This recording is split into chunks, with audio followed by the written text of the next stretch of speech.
So this week's message was written in an unusual place. I was gone, as you know, Wednesday, Thursday, Friday for the pastor's retreat in New Jersey. So I only had Tuesday to work with, and Tuesday morning I had to take the car to the shop to get the brakes fixed. I got there at 8. I left at 2:30. So this entire message was written in the waiting room of the car dealership where my car was getting fixed while my week's paycheck was being siphoned away by car repairs. But I think I did okay. Didn't let that get to me. Had some interesting conversations with the people also sitting in the waiting room while I was there.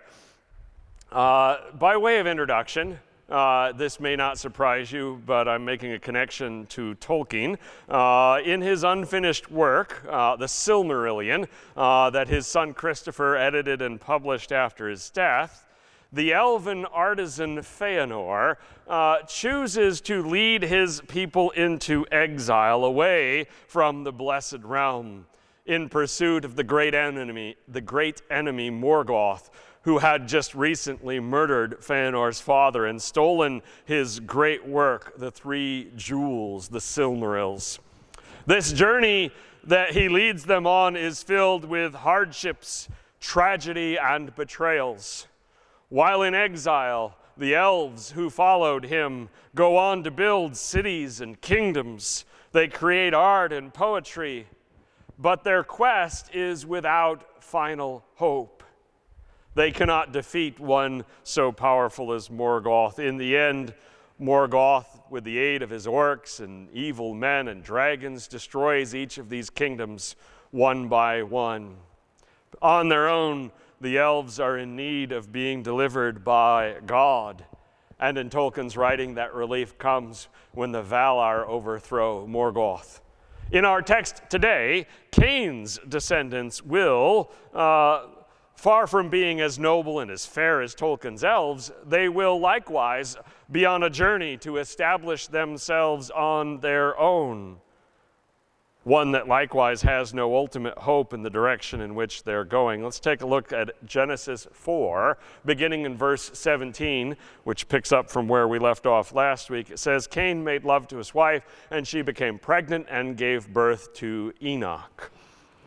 Last week we saw God's mercy toward Cain, in which he was banished, but not put to death for murdering his brother Abel.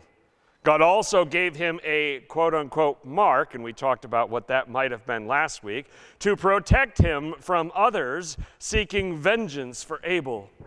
Now Cain's story will be taken further by showing the life that he made for himself in exile, and it will continue in our narrative with his descendants. So after this interlude that talks about Cain and his descendants, Genesis will return to telling the story of the ancestors of Noah and ultimately of Abraham. Make note of this. This text here is one reason why, as I've shared with you, Walton's thesis that there were other human beings alive when Adam and Eve were chosen by God for the garden, why that theory fits within the larger narrative.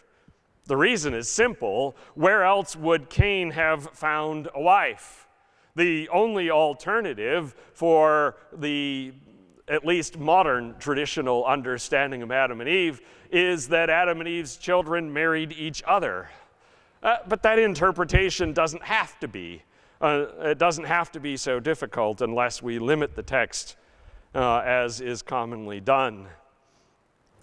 Continuing, Cain was then building a city, and he named it after his son Enoch.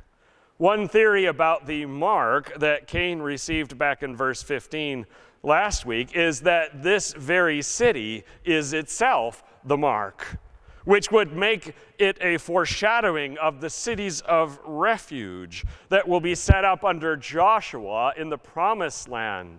Those cities will be designated to prevent blood feuds in the cases of manslaughter that happen within the kingdom of Israel. Not about premeditated murder, but manslaughter, accidental, unintentional killing. The cities of refuge will allow people who flee there to have their case handled by a judge and not by a family seeking to be a lynch mob. If that's what this is supposed to be, then God's mercy is once again being highlighted here, because Cain would not have qualified under that system, because the Israelites in the law of Moses will not be able to flee to a city of refuge and be protected if it's premeditated murder, which is of course what Cain did to his brother. The building of cities is a key step in human history, one that's taking place independently all over the world in fertile areas like this. Cities have significant advantages over scattered family dwellings, as we will see upcoming in verses 20 to 22. To Enoch was born Irad, and Irad was the father of Mehujael, and Mehujael was the father of Methusael, and Methusael was the father of Lamech. Those are the verses that when we do Bible study, everyone's like, don't pick me to read that. I don't want to read the lists of names. They're all so nuts. I can't pronounce those. You just do your best. Nobody knows how they exactly were pronounced. It's okay. So here we see 7 generations, of course, a symbolic number from Adam to Lamech, which is the last one in our text looking at Cain's descendants. It makes it likely that some were left out to focus on the more important ones to get that symbolic number of 7, as is the case famously in Jesus' genealogy in Matthew. Here, the names that are recorded are either identical to or very similar to those listed between Adam and Noah, which doesn't seem like a coincidence. So while this passage is showing Cain establishing his own line apart from that of the one that will lead to Abraham, there remains at least symbolic ties in these parallel genealogies. Lamech married 2 women, one named Adah and the other Zillah. This is the first example in Genesis of a trend that will negatively impact the future patriarchs and kings of Israel, including Abraham, Jacob, David, Solomon, just to name a few. Multiple wives, or for that matter, if it were multiple husbands. It doesn't fit with God's design of having someone be a suitable helper for us that we saw back in Genesis 1. When that design is rejected, in whatever way, shape, or form it may be rejected, trouble invariably follows. We won't see it here in Lamech's story because we don't learn anything about his family dynamic. These next few verses are the entirety of the section. But that pattern always holds up when people reject what God's design is for marriage. So let's take a look at what's going on here. It says, Adah gave birth to Jabal, who was the father of those who live in tents and raise livestock. His brother's name was Jubal. He was the father of all who play stringed instruments and pipes. Zillah also had a son, Tubal-Cain, who forged all kinds of tools out of bronze and iron. Tubal-Cain's sister was Naamah. These 3 verses show Cain's descendants building up the hallmarks of what we would call a culture, including agriculture, industry, and the arts.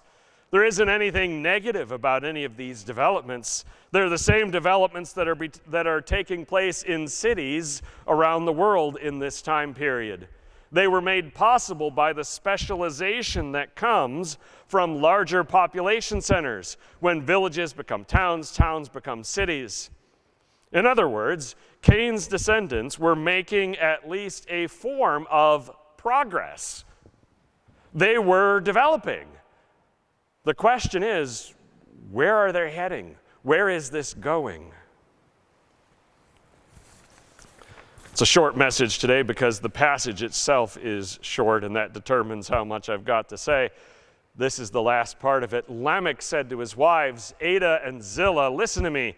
Wives of Lamech, hear my words. I've killed a man for wounding me, a young man for injuring me. If Cain is avenged 7 times, then Lamech 77 times. Admittedly, there's a challenge in understanding what Lamech is doing here and why his words are included in Genesis. At first glance, it sounds like Lamech is being boastful, that he's above the law, that he's able to take vengeance when anyone challenges him.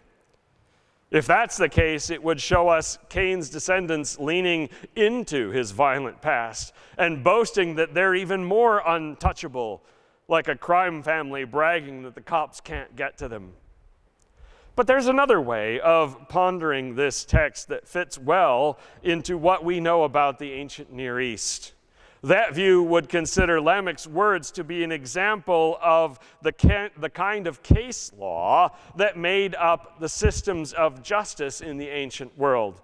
Rather than laws passed by a legislature, which they certainly didn't have, or even laws issued by a king, that's not really what we see in the ancient Near East. We typically see case studies, examples. Somebody does this crime and this is the punishment. Those are recorded, like in Hammurabi's Code or in much of the Law of Moses, in order to guide judges who have similar cases. If you have a case like this is the kind of punishment it should be. And then, of course, the judge can look at the circumstances and make it either lighter or heavier, depending on the factors involved.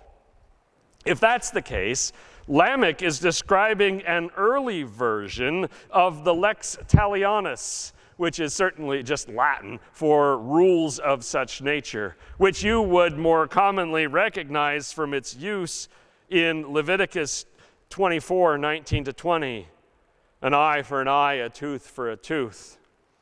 In the law of Moses, those examples serve to instruct judges in Israel to limit retribution to the actual amount of injury caused, not let someone do more than was done, not be harsher than is necessary.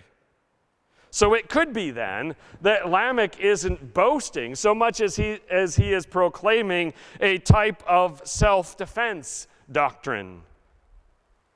He's doing this, presumably, to keep the family of the man he killed in this fight. We don't know what kind of fight it was, why they were fighting, or any of that nature. But this may be an effort to keep them from seeking the vengeance of a blood feud against him. The exact interpretation of Lamech's words isn't the key point in Genesis's narrative here.